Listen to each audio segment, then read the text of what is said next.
The topic is reflexivity and systemic supervision, and it's a subject I've kind of thought about and practiced for quite a long time, and I don't know if people have...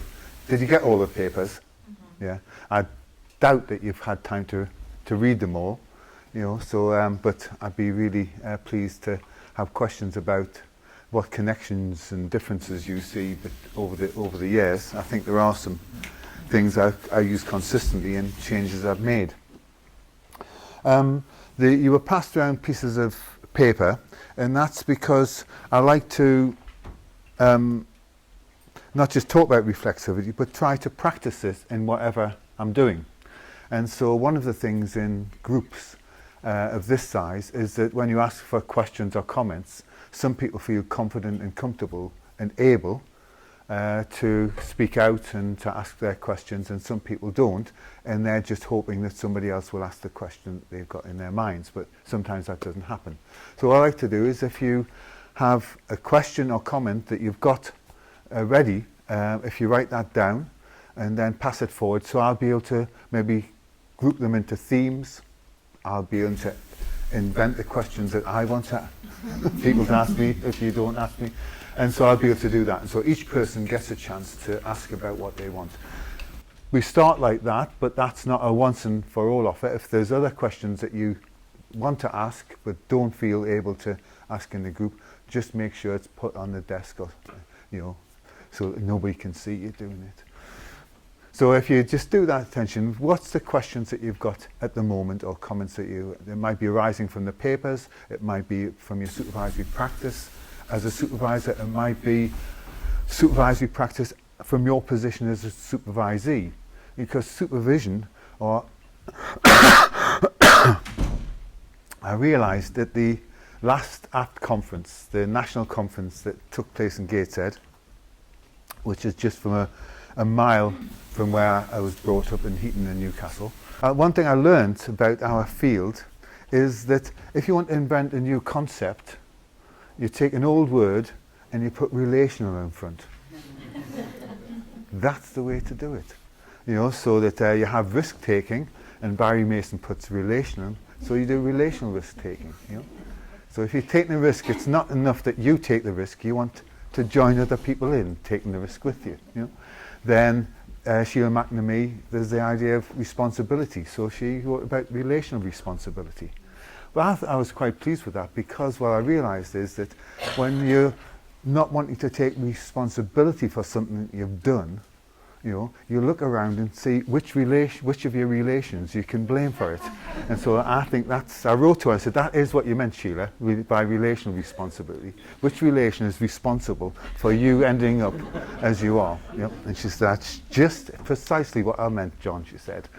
I've never said it so succinctly, but and I needn't have written a whole book about it. So that and Birmingham on Friday, I did a workshop on humour, but then called that relational humour, as a bit of a joke and amusement, but then realised that all humour is relational. You can't, it's not just a person who's funny, somebody is made funny by the people laughing. You know? And found a quote from William Shakespeare that said, and I can't remember this word for word, but he said that the humour is not on the tongue of the speaker, it's in the ear of the listener. Oh, he says it a little bit more artistically than I just did, but I think that's a bit of an either or. I don't think it's just in the ear of what people say, how they say it. So I think humour is a relationship. So today I should talk about relational supervision. You know, so another new concept, a new concept every day. Just put that relational in front. So reflexivity is developed over time, and I'm just going to map out physically how I see the different kinds of supervision that I do, and that you may do, or you may only do a few kinds. But I think that live supervision was almost exclusively in the systemic practitioners, but I think more and more disciplines are supervising people live, sitting alongside their trainees or their colleagues, and to see what the relationship is like between the clients. But if you start off with somebody who's come along, would you just sit here? It's a non-speaking part, you know. So you've done your practice with all your families. You turn around, they're all the families you work with. See them, all those faces, all the experiences you've had with those families. And these are all the families you're going to see, okay? But those are the families you've seen. And you've driven here maybe, or you've walked along the corridor. But we meet together. And in this kind of retrospective conversational supervision, that I totally depend on the account that you give of your experiences. And, you know, and so it's fiction in a way that you're kind of making stories about your experience from that. You're being as reliable as you can, but you will miss some things, you will foreground some issues, and so on and so forth. So that I'm totally dependent on what you tell me, and that's all I can work with, your account of what you work in. Over time, I'll notice patterns that you present. And so I won't have any direct contact or ability to influence through my knowledge of the families that you work with. Okay? So that if you just stand up, walk around the chair. Okay, thank you. At this time you brought me a videotape. Thank you very much. So when people present a videotape or a DVD or some kind of recorder, they usually pass it across and say, you know, do with it what you will. You know, I'm open to criticism. Don't believe them. Don't believe anybody. This is a very nerve-wracking thing to then suddenly to put this on, and for us now to turn together and to watch your practice. So now these people are present in the room in one form or another. And I have some direct access. We may watch a whole video. That's unlikely. You may have edited, so you still have some kind of control over this in terms of what you present. But I have some direct access, so that it may be a video of something that you've talked about before and described it in a particular way, and when I see it, I see exactly what you see. I have the same impression. Or I might have a very different impression about you, because I'm looking at you and the family, whereas you might be looking more at the family. In this kind of supervision, it's interesting in terms of being reflexive. It gives you different opportunities. If reflexive is turning something back on itself to explore itself, then it's not just a self, but all sorts of things, ideas. You can think about being curious about your curiosity. That would become a reflexive curiosity. Why am I always curious about these three things? You know, what am I not curious about? So that idea, it becomes a reflexive curiosity, not just a simple curiosity about this is what I'm curious about. Why am I never asked about this? You know, how come I'm not curious about this? Why do I take that for granted? So in here, there's a reflexivity, which when we're sitting there respectively, that I can ask you, what do you think about what you're saying? Here, there's the therapist here, sitting here, and there's the therapist on the screen. Those are two different positions, two different people. So I can try to develop a reflexive relationship between you and the self on the screen.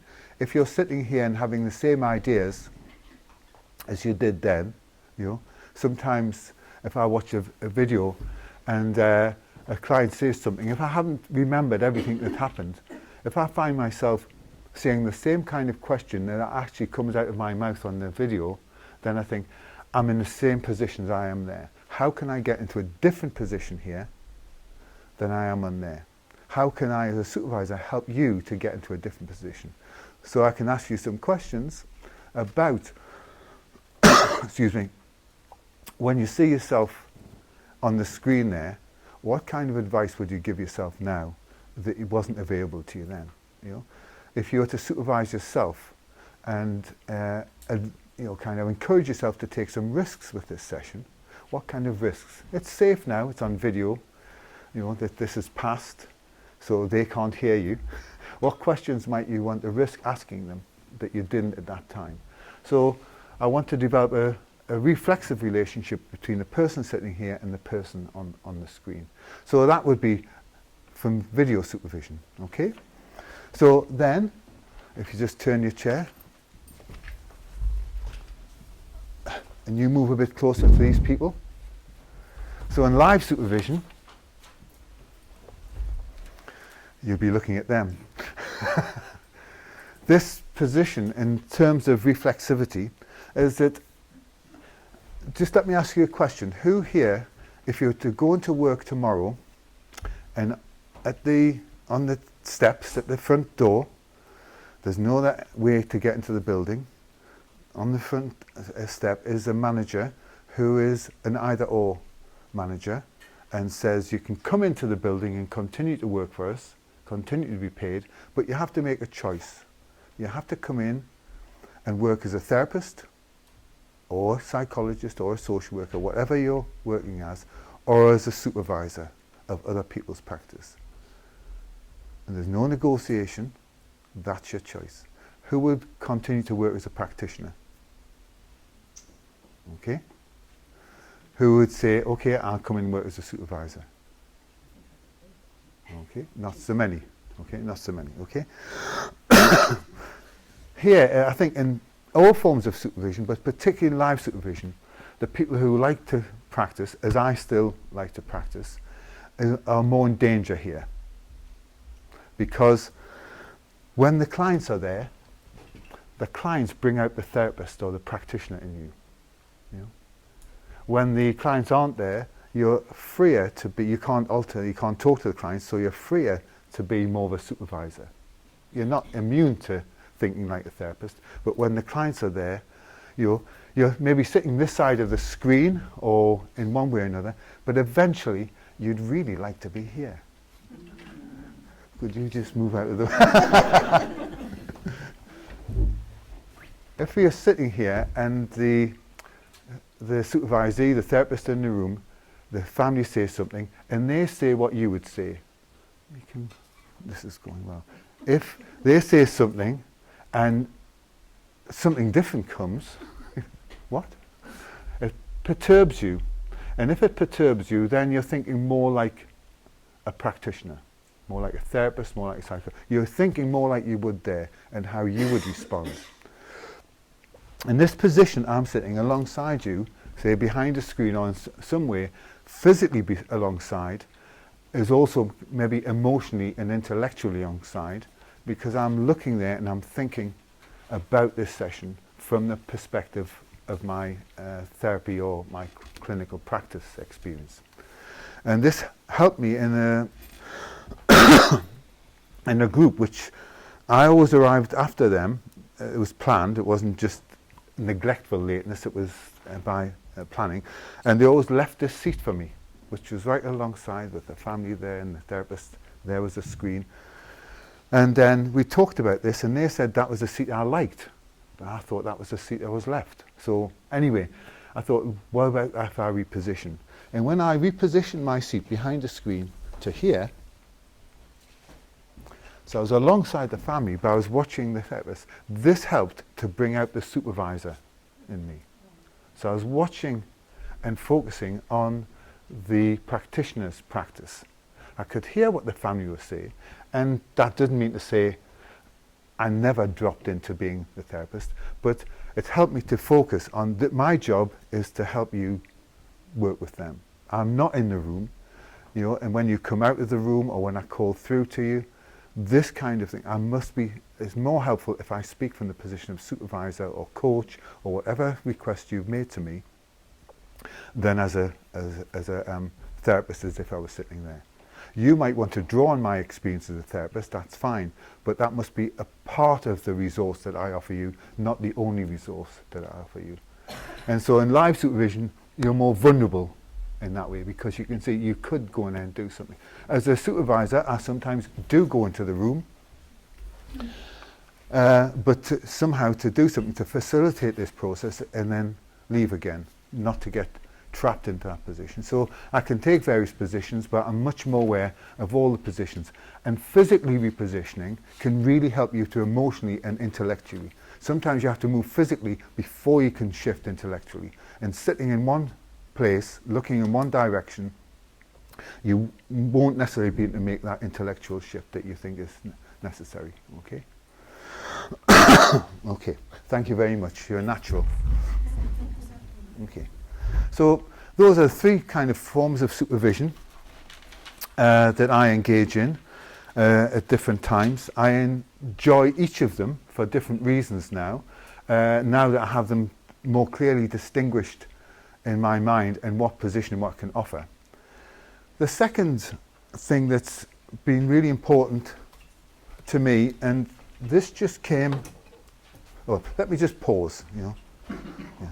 Let me just pause before I go on to something. So that any thoughts or comments about how I'm describing? Does that fit with your experience or contradict, or you want to offer some examples? Hi. Some reflections about it, or? I was thinking of that, you know, that Barry Mason model, that six. Barry who? You know. You probably owe him money.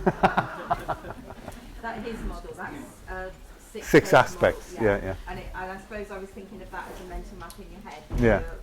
When you're talking about different your levels of reflexivity Yeah. and better Yeah. position. I'm thinking that's what springs to mind as well. Yeah. To reposition where you are in that. Yeah, we might have a look at that tomorrow. Oh, I'm not here tomorrow. We can't have a look at it. Yeah, it's it's one of the most used models. I offer Barry has a 6 aspects. I have a 6.5 aspects, which I'll just come on because I don't think his model includes. But any other comments or about this? Okay. Was that clear to? Okay. Barry may say this is included in his, but it's not explicit. And on our supervision course that we run in Birmingham, the clarity became clearer. That's what happens with clarity, isn't it? I was going on about the request. And this applies in therapy and it applies in supervision. But the request from the supervisee. And we were doing some supervision on the supervision course, as you do. What else would you do? And they weren't getting what I meant. And I realised, as we discussed it, there's a 2-level request. And by me just saying this word, people weren't necessarily getting it. There's the request 1, which is the issue in the clinical work.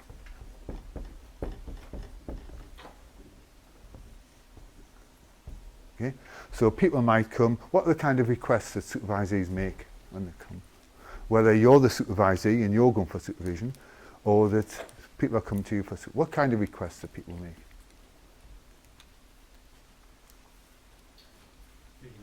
Feeling stuck? Yeah.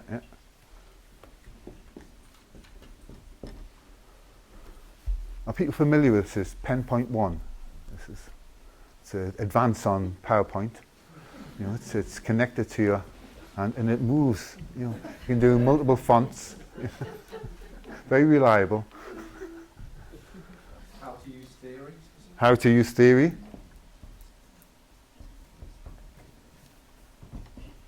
Okay. How people are being positioned in therapy and in organisation. Okay. Their organisation and therapy. Okay. Personal resonances. And Capacity, yeah. All these kind of requests that they make to you. So that's the thing that they've come with from their organisation, from their clinical practice, from their groups and so on and so forth. That's what I'm bringing from all the client work I'm doing here. That's about the work, the request about the work. The second request, and what I was thinking about, is what is a request to you as a supervisor about this? Unless you get this, you're likely to do what you think they want you to do with it. to what you get drawn to. So if they say, I'm struggling with my organisation, I'm overloaded and things like this, you might think, okay, you have to work out your priorities, you have to sort out your caseload, you have to be bolder, you have to learn how to say no, you have to be more assertive. You might just start into that kind of responding in that way. Until you know, what's the request to me? That's the request about the work, the issues that you're bringing. But what do you want me to do about it?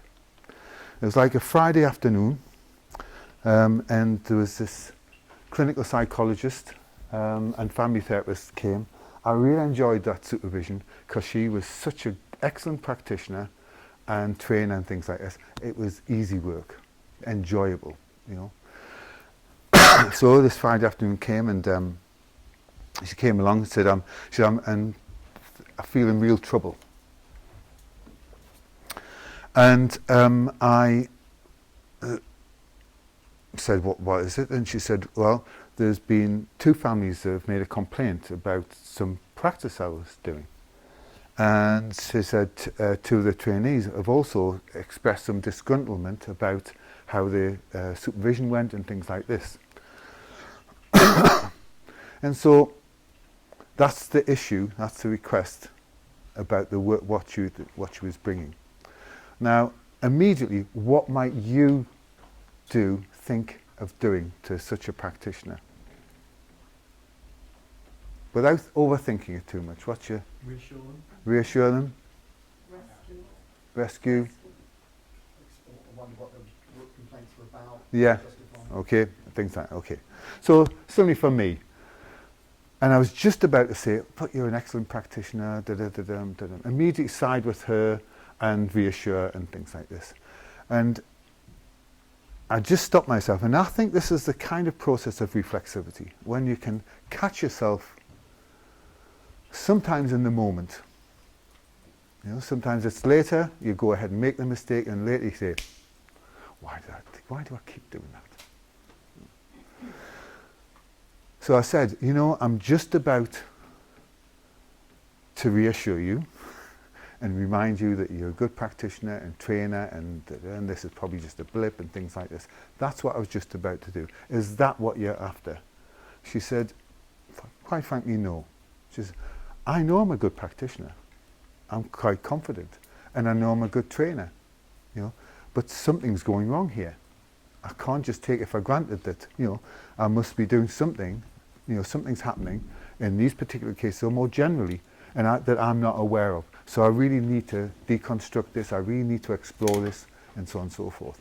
So that's the kind of thing where I heard the request one, and I was going to immediately spring into action until I asked for the second request. What is it that you want from me in relationship to that request? So it's maybe a second order request, or even a, come on with me, a relational request.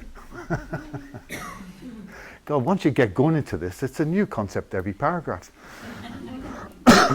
So getting that. Now that's not to say that you can provide this. If a family say, you know, we're struggling with my daughter, you know, and you go into a mode and say, what were you hoping to get from us in relationship to what's happening? And they make a request to you, well, I want you to see her on her own and tell her that she's not to behave like this, to respect us and things like that. You might not just accept that request, but you know what's in their mind and what they're hoping from you, and then you can negotiate and clarify that. So with supervision, the supervisee, you might or might not be able to reassure them. If somebody says, well, I just want you to, you know, validate the practice I'm doing, so on, you might not be able to do that immediately. You say, let's explore it first before we do that. Is anybody else warm in here? I think people are going to be asleep before 10:30. I'll just open the window. Did they open? Ah, yes. My brother-in-law was diagnosed with, is it hypoxia? Is that low oxygen saturation and things? And I looked up online and said the first treatment is open the window. Go outside, breathe in air. So he started to exercise on a treadmill indoors. That's a start. Okay, so that's the 2 levels of requests I make. And I think that once I began to do this, I was more able to create a relationally reflexive space in terms of more likely to coordinate my resources with what people wanted with my resources. And I think until I got that habit, I think I was more likely to go along the pathway that I would have done if I faced that problem, which might be the pathway they want. They might want to say, I want to know how you would deal with this. Well, that's clear. If they say, I want you to help me with my idea. One of the most helpful questions I've asked as a supervisor, especially if you're supervising people who are working in your organisation and they are responsible to you for their clinical work, you have an entitlement to have more of a say in what happens. If they're doing something and you think, from our experience, from the way we're working, that's not the way to go, we have to do something like this. If you're working with supervisees and you're not in their organisation, you have no line management, you have no line responsibility for them, then you're not in a position necessary to do that. You can comment on things, but you can't do that. So it's more important to know what position to take. One of the errors after that was that sometimes supervisors come and they've decided what they want to do, and they want you to help them to work out how to do it. They've taken a decision. But sometimes they're presented as if they're wondering about what to do. And so if they present as wondering, and you start to wonder with them, that conversation won't go very well, because they've already decided and they really want you to help them to. So if you ask them, have you already decided to do something and you want me to help you to work out how to do that, or are you wondering what to do? And when you can clarify that, you stop doing unnecessary wondering that leads to wandering. You just wander around with them and they're waiting for you to get it, that they've decided and help. So that's a useful question, a distinction clarifying question to make. Okay, so are people writing there, have you written your questions and so on? No? Well, let's just pause then, and I've chatted for a bit, just to let the caffeine work. And if you can write down questions or comments that you want me to address at some time during the day, then if you write them down and then just pass them forward.